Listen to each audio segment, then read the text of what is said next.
ஒன்றிய நடுநிலைப் பள்ளி ஆலம்பட்டி.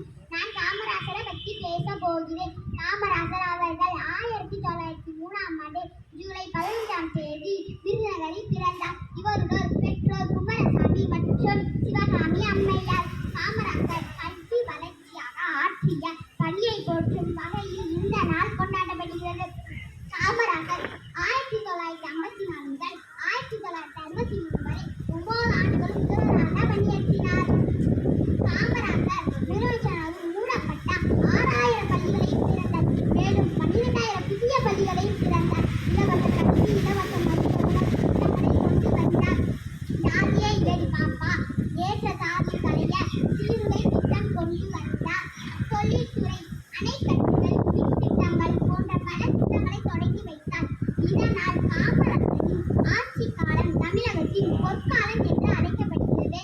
காமராசர் அவர்கள் 1975 அக்டோபர் 2 மறைந்தார். நாட்டிற்காக வாழ்ந்த நல்லவரை காலம் முழுவதும் நினைத்து போற்றுவோம். இத்துடன் என் உரையை முடித்துக் கொள்கிறேன்.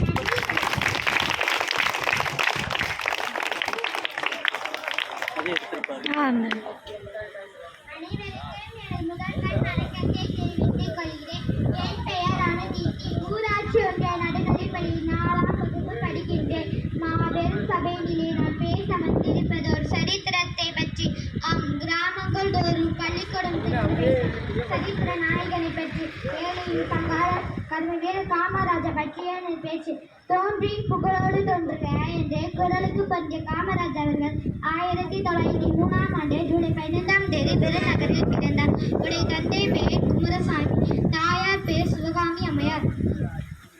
நம் நாட்டிற்காக பிள்ளைக்காக போராடி சிறை சென்ற நம் தலைவர்கள் இவரும் ஒருவர்.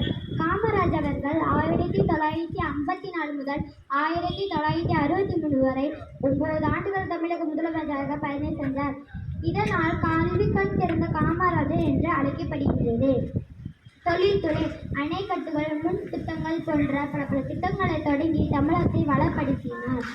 இது காமராஜ் அவர்கள் ஆட்சி காலம் தமிழகத்தின் பொற்காலம் என்று அழைக்கப்படுகின்றது. அண்ணா சத்திரம் 1000 வைத்தாள், அன்னை ஆவின புண்ணியன் சுவாமி அங்கோர் ஏழைகளுக்கு எழுத்தறிவித்து என்று பாரதியார் வரிகளை மேம்படுத்தி காட்டியவர் காமராஜர். காமராஜர் முதலமைச்சராக பதவி எடுத்தவர் மூடி 6000 பள்ளிகளை மீண்டும் திறக்கட்டார். அவர் போட்ட முதல் கையெழுத்து மூடி 6000 பள்ளிகளை மீண்டும் திறக்கட்டார்.